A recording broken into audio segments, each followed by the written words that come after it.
Hello friends, welcome to ISS platform. आज हम पढ़ने जा रहे हैं third lecture of Indian polity. जैसे कि मैं आपको अल्टरनेटिव पर 20 क्वेश्चन ऑफ इंडियन पॉलिटी कराता हूं इस वीडियो में, जिससे आपकी इंडियन पॉलिटी इतनी स्ट्रांग हो जाए कि आपको स्टैटिक्स पढ़ना ही पड़े, क्योंकि मैं हर एस्पेक्ट बताता हूं। एक क्वेश्चन में आपको स्टैटिक्स भी करा रहा हूं। चलते वीडियो स्टार्ट करते हैं without wasting time.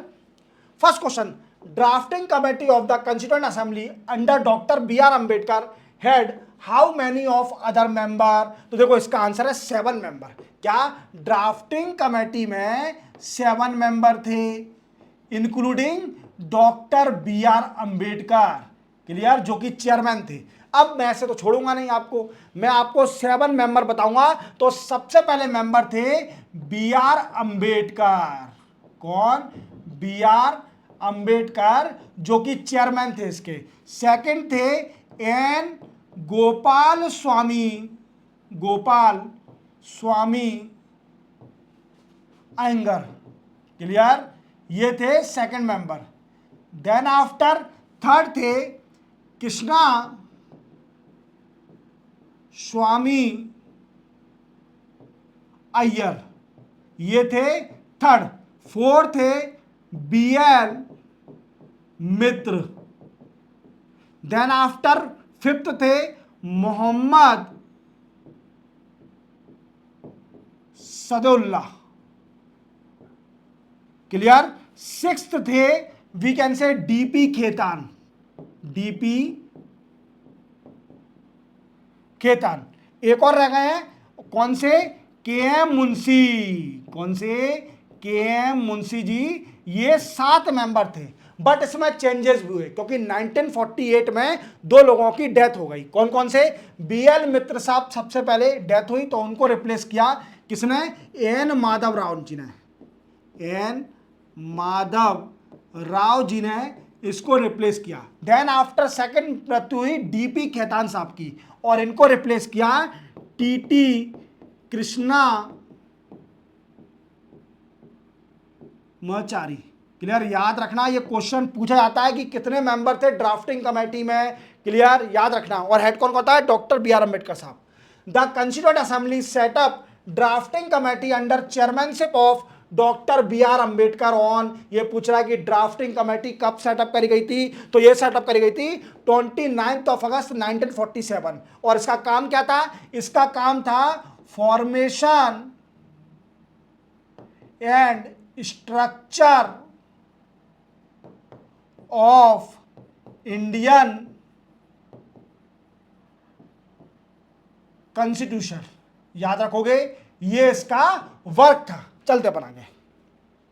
Who was the constituent advisor at the time of formation of constitution? ये पूछा है कि बताइए constitution advisor कौन थे constituent assembly में? तो वो थे बी एन राव। कौन? B N Rao. याद रखना, ये इंपॉर्टेंट है, पूछा जाता है कि बताइए एडवाइजर कौन थे? B N Rao. The first draft of the constitution was prepared by. ये पूछ रहा है कि बताइए सबसे पहला ड्राफ्ट ऑफ द कॉन्स्टिट्यूशन किसने प्रिपेयर किया था? तो वो थे advisory B N Rao. B N Rao ने सबसे पहले ड्राफ्ट प्रिपेयर किया था, और ये सबमिट कर दिया किसको? ड्राफ्टिंग कमेटी को, for formation and structure of Indian constitution. चलते अपन आगे। When did the Constituent Assembly adopted the national flag? ये पूछ रहा है कि बताइए नेशनल फ्लैग को कंस्टिट्यूएंट असेंबली ने कब एडॉप्ट किया? तो देखो नेशनल फ्लैग जानते हो आप, तो इसको एडॉप्ट किया 22 जुलाई 1947 में। हमने नेशनल फ्लैग को एडॉप्ट कर लिया था, जो हमारा नेशनल फ्लैग है, तिरंगा जिसको हम बोलते हैं। Who was the chairman of national flag committee? देखो ये क्वेश्चन कंफ्यूजिंग है। क्यों कंफ्यूजिंग है? क्योंकि national flag committee before independence 2 बार बनी। देखो सबसे पहले 1931 में नेशनल फ्लैग कमेटी बनी under chairmanship of Sardar Vallabh भाई पटेल। क्लियर। देन आफ्टर, इसके बाद जब कंस्टिट्यूएंट असेंबली सेटअप करी गई, उसके बाद एक और कमेटी बनी अंडर डॉक्टर राजेंद्र प्रसाद। अब इसका डॉक्टर राजेंद्र प्रसाद मैंने क्यों लगाया? क्योंकि यहां पर हम कंस्टिट्यूएंट असेंबली के बाद की बात कर रहे हैं, ना कि उसके पहले की। चलते अपन आगे। When was third reading of constituent assembly started? ये पूछ रहा है कि when was third reading of Indian constituent assembly started? तो देखो ये स्टार्ट हुई थी, we can say तो none of the above है इसका आंसर, क्योंकि इसमें 26 नवंबर जो कि फाइनल हमारा कॉन्स्टिट्यूशन सेटअप हो गया था, तभी थर्ड रीडिंग हुई थी 26 नवंबर 1949 को, और इसलिए ऑप्शन में नहीं है, तो नन ऑफ द अबव इसका आंसर होगा। चलते अपन आगे।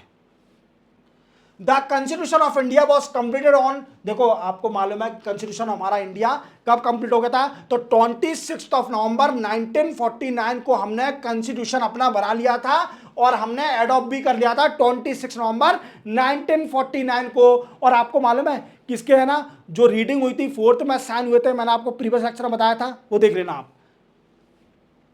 Indian constitution was adopted by constituent assembly on, देखो Indian constitution was adopted by the constituent assembly on 26 November 1949 को। हमारा इंडियन कॉन्स्टिट्यूशन 26 नवंबर 1949 को बन के तैयार हो गया था, और उसी दिन हमने इसको एडॉप्ट कर लिया था। That's why we correct the answer of 26 November 1949, याद रखना, ये भी इंपोर्टेंट है।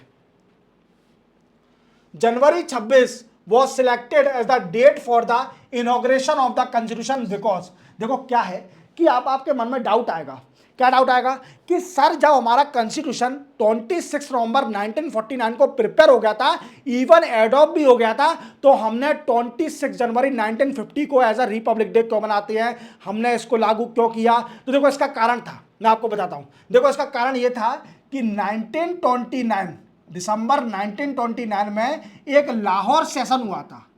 कांग्रेस के सेशन होते थे हर साल दिसंबर के महीने में, तो लाहौर सेशन में हमने एडॉप्ट किया था पूर्ण स्वराज, क्या पूर्ण स्वराज। और हमने क्या है जो फ्रीडम फाइटर थे हमारे इंडिया के, वो उन्होंने बोला जो इंडियन पब्लिक से कि आप 26 जनवरी 1930 को 26 जनवरी 1930 को इंडिपेंडेंट डे की तरह सेलिब्रेट करो। तो देखो हमने सबसे पहले इंडिपेंडेंट कब सेलिब्रेट किया था?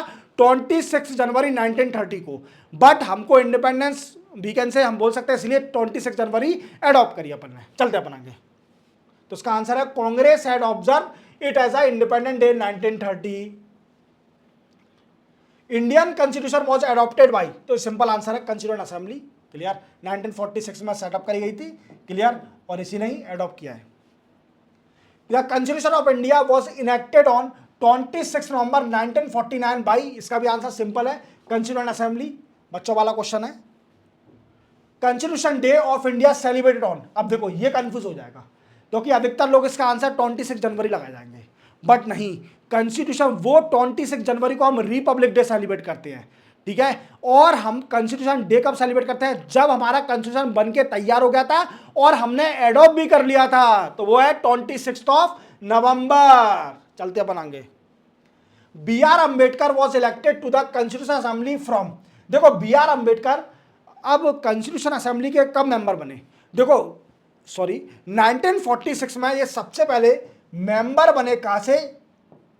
ईस्ट बंगाल से, जो ईस्ट बंगाल था वहां से ये मेंबर बने। बट क्या हुआ, पाकिस्तान बनने के बाद जो ईस्ट बंगाल है वो पाकिस्तान का पार्ट बन गया था। क्या बन गया था? पाकिस्तान का पार्ट बन गया था, जिसको हम अभी बांग्लादेश बोलते हैं, क्लियर, क्योंकि वहां पर हिंदुओं पर कितना अत्याचार हो रहा है। और मोहम्मद यूनिस, मुझे लगता है मोहम्मद यूनिस साहब नोबेल प्राइज भी जीत चुके हैं, पर उनमें इतना कॉमन सेंस नहीं है कि वो सिर्फ ओनली एक ही बात पढ़े हुए हैं इंडिया से। तुम इवन चाइना में कितनी बड़ी बात बोले आए कि नॉर्थ ईस्ट एक लैंडलॉक स्टेट है और हमारे बिना, बांग्लादेश के बिना वो कुछ भी नहीं है। अब आप इतनी बड़ी बात बोले आए, नॉर्थ ईस्ट हमारा पार्ट है, चाइना में बोले आए, इवन बिम्स्टेक में तुम मोदी साहब से सिर्फ ओनली एक ही बात पढ़े रहे, बोला आपने कि जो शेख हसीना मैम है इनको एक्स्ट्राडिशन करिए, हमारे बांग्लादेश भेजिए, क्योंकि यूएन ने भी बोल दिया है कि शेख हसीना मैम ने कई सारे लोगों पर अत्याचार किया, एक्सप्लॉयटेशन किया, जो प्रोटेस्ट कर रहे थे रिजर्वेशन बेसिस पर। बट आपको मैं कई बार बता चुका हूं इस लेक्चर में कि एक्स्ट्राडिशन पॉलिसी में एक पॉइंट लिखा हुआ है, प्रोविजन है कि पॉलिटिकल नेचर नहीं होना चाहिए, और ये पॉलिटिकल नेचर है।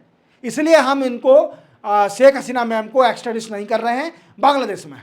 देखो क्या है कि ईस्ट बंगाल में देन आफ्टर पाकिस्तान बनने के बाद ये पुणे से मेंबर बने, पुणे से मेंबर बने, पुणे महाराष्ट्र से। तो इसका आंसर क्या है? बॉम्बे प्रेसिडेंसी। पहले क्या था? महाराष्ट्र का नाम क्या था? बॉम्बे था, बॉम्बे प्रेसिडेंसी। चलते बनाएंगे। Year of birth and death of doctor B R Ambedkar. देखो डॉक्टर बी आर अम्बेडकर 14 अप्रैल 1891 में मऊ है एक मध्य प्रदेश में, मध्य प्रदेश इंदौर के पास एक मऊ है, आर्मी कंटोनमेंट है। ये मऊ इसलिए फेमस है क्योंकि ये आर्मी कंटोनमेंट भी है। एक मऊ यूपी में भी है पर वो डिस्ट्रिक्ट है, और ये एक सिटी है मऊ, यहाँ पर आर्मी कंटोनमेंट है, एक वीकेंड से खोल सकते हैं, वो सिटी इंदौर के पास ही है Mau.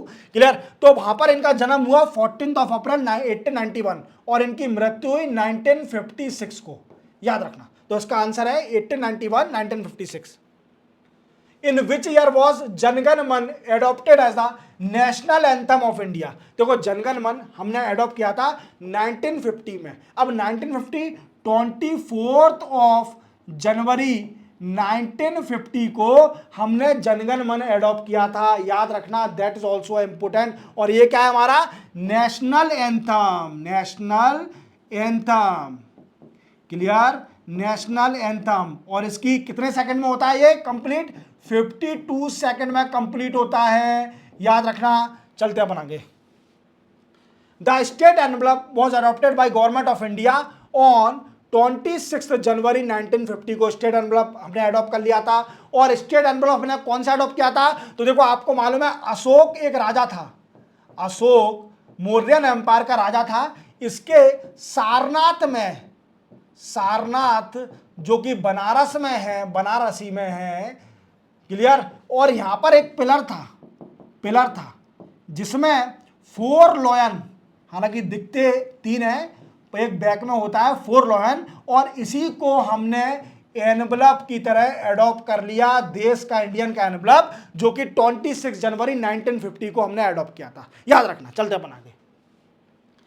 Deferment of adult franchise for 15 year was advocated in constituent assembly by. देखो मौलाना आजाद ने सबसे पहले बोला था कि एडल्ट फ्रेंचाइज होना चाहिए। एडल्ट फ्रेंचाइज क्या? कि हर आदमी को वोट देने का हक, गवर्नमेंट सेलेक्ट करने के लिए, जैसे हम अभी बोलते हैं कि हमें राइट टू वोट है अंडर आर्टिकल नंबर 326, ऐसे ही जो 15 ईयर डिसाइड करा गया था, 15 ईयर या 15 ईयर से अबव कोई भी पर्सन होगा इंडिया का, वो वोट देने का हकदार होगा। और इवन इसको सपोर्ट भी किया था जवाहरलाल नेहरू और सरदार वल्लभ भाई पटेल ने और डॉक्टर राजेंद्र प्रसाद जी ने, कि हाँ मौलाना आजाद साहब सही बोल रहे हैं कि 15 ईयर तक ही एडल्ट फ्रेंचाइजी होना चाहिए। क्लियर? चलते बना 15 ईयर के बाद, 15 ईयर तक नहीं। Clear? Who amongst the following advised that Indian National Congress should be disbanded as a political party after independence of India?